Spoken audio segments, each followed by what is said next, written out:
Loads of parcels have come through to Chelmswood Junction, but what have we been buying? Let's find out, shall we? Roll the intros.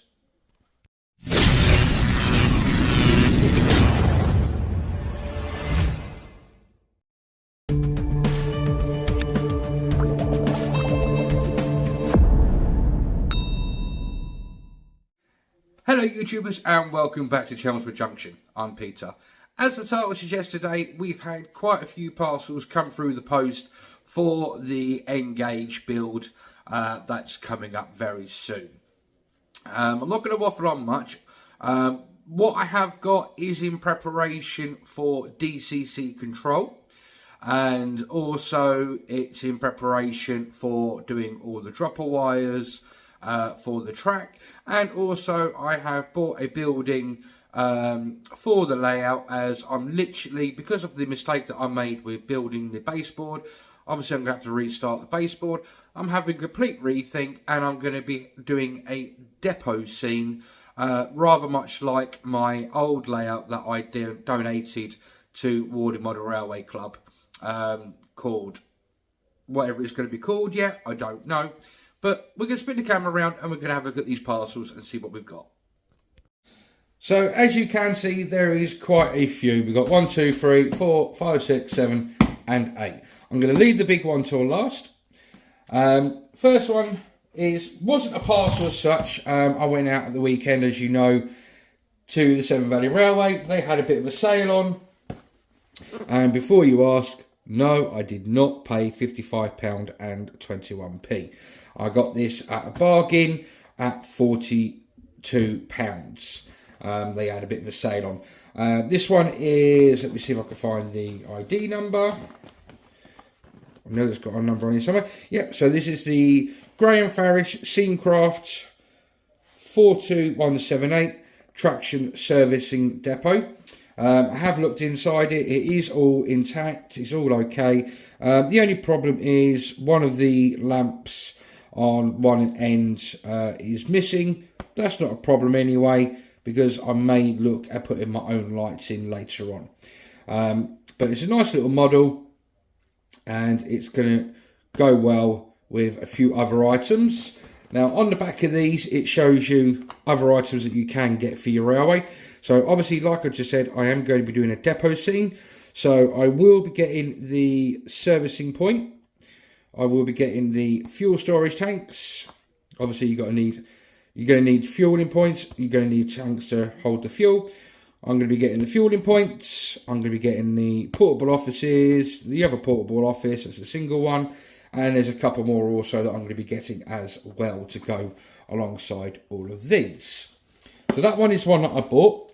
First one that came through the post is these 100-metre reels of red and black. And if I remember rightly, they are 16 strands at 0.02.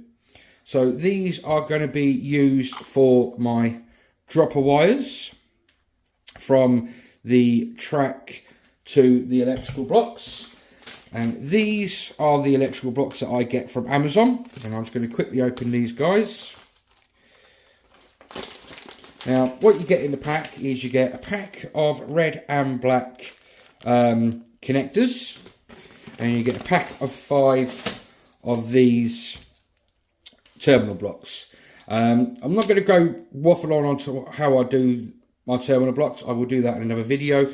But what you can do is you can either use one red into one of these and next one could be in black.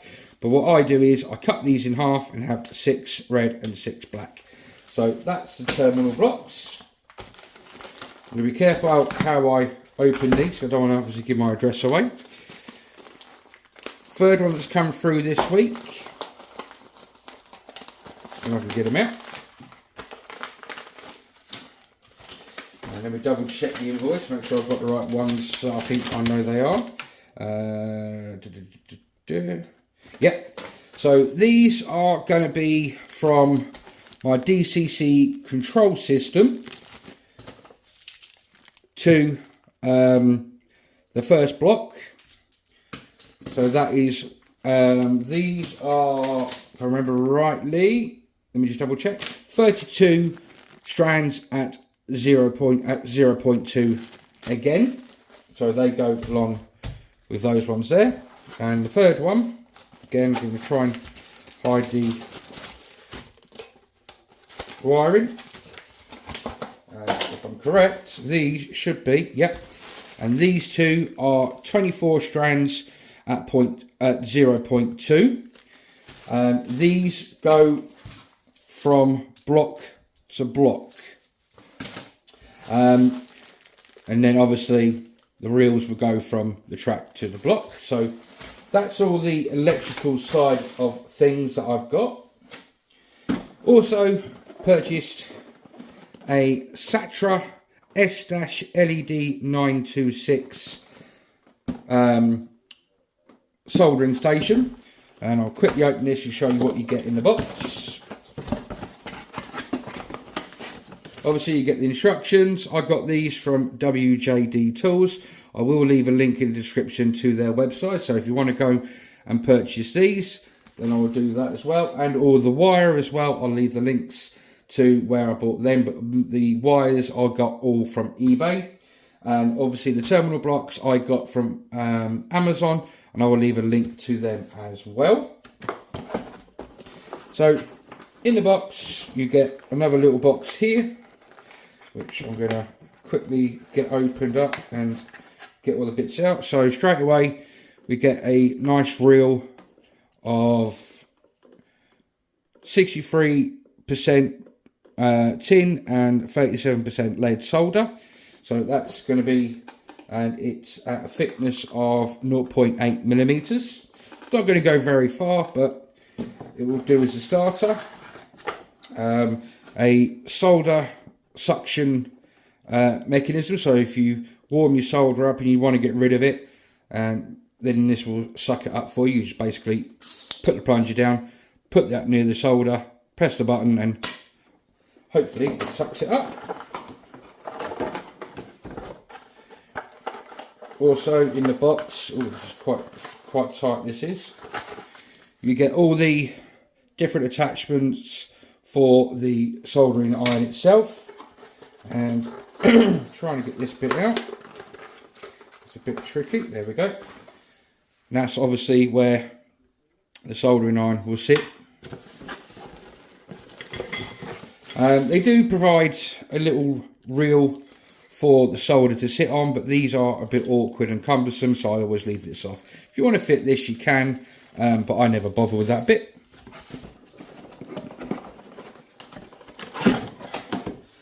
So straight away it's already got a tip added to the soldering iron. On these you do have to make sure that these are tightened up quite nicely, and you have a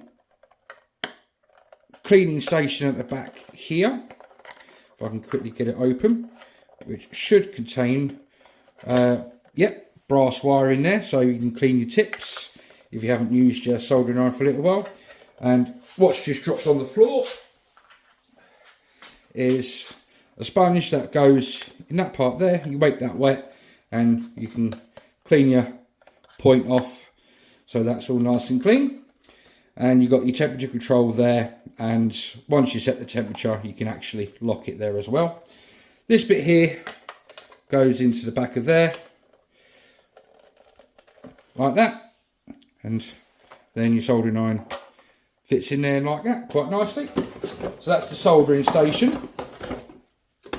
So that's going to come in very, very handy indeed. Just pop that to the side, get all the bits and pieces out of the way. And last but no means least is the big brown box. And I don't know if any of you guys have already worked out from the packaging. This has come from Gauge Master. I haven't opened it yet, I've just opened it to make sure it was in there, see what was in there. So we're going to get rid of the packaging. Gauge Master, as always, sends you a Train Tech catalogue. There's everything in there for O gauge, double O gauge and N gauge electronic products. It's a very good little catalogue. Also advertisement for Gauge Master's new Infinity DCC and DC controller. That's my invoice. Excuse me. And we have a UK plug. Now, why have they put a UK plug in there? I'll show you why in 2 seconds. And what we bought is, thanks to the missus winning at bingo on holiday, she gave me half of her winnings, and I have bought the Piko Smart Control Lite, and the number is 55017. Now, this is basically a basic starter pack if you want to get into DCC control. Very, very simple to use. It is made by a German manufacturer, so you're going to be getting good quality. Opening the box, you get your guarantee instructions and your warranty. You get nicely shown instructions in different languages, and English is in there. The handset itself, it's quite a tiny handset, but it will do me to start off with. You don't have to put any batteries in it. But it's got an internal memory on board anyway, so remember everything that you do and what you program into the controller. Underneath the black plastic part is obviously your connection lead from the controller to the command station, and that is the command station there, quite tiny. So you've got outputs there that go to your main track, and on this side you've got the 2 wires that can go to a programming track, so you can program this on the main track and also via a program track. There's 2 LEDs on the side there, one's for stop and one's for go, so you know when the controller is on or off. And obviously you've got your power supply in. On the back is obviously where your controller goes in, and this is also, if I remember rightly, this can be used for computer control, so you can use, if I remember rightly, LocoNet on this system. But do your homework first, guys. And the reason you get a UK plug is there's the power point into the command station, and that's the plug you get. So obviously that's going to be going into there like so, and then it just plugs in like that. It's a bit of an awkward way of doing things, but it will work. And for the price I paid for it, I'm very, very happy. I paid less than £150 for this DCC system. So, and it usually retails at about 190 to about 210 UK pounds. So it is a good start-off controller. So as you can see, we've had quite a few parcels come through the post for Chelmswood Junction. What's next coming up for the railway? Well, hopefully next week myself and my missus will be going and getting the wood in anticipation to build the new baseboards. So we've got that coming up. But in the meantime, at the moment, before I start laying any track, I need to make sure that I get some cork in, because I want to put cork down this time. I want to do things really, really properly. There's a few sets of points that I need to get before I can start really getting on with the builds. What else do I need to get? I need to get some more lengths of flexible track, which is code 80 in Piko, and I'm getting the wooden sleepers as I always do. Don't get me wrong, I do like the concrete style, but when you can use concrete, you come up to the points and they're all in wooden sleeper. It doesn't look correct.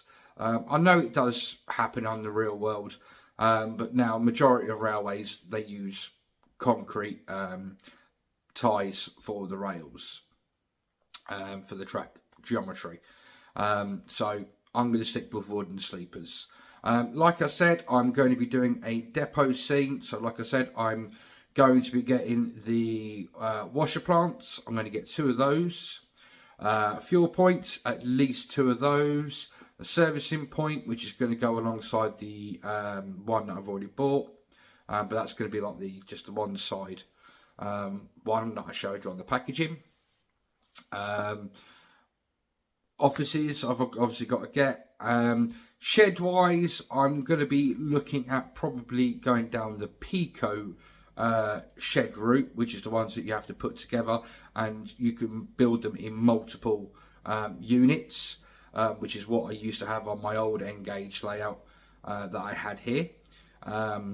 So they're a fun build, but parts of it can be a bit tricky on the roof sections, but you learn as you go along. So I want to get myself a couple of them, so I can start, you know, once I start laying the track, I can lay the track in the right places, so I haven't got to keep pulling it up and altering it, etc, etc.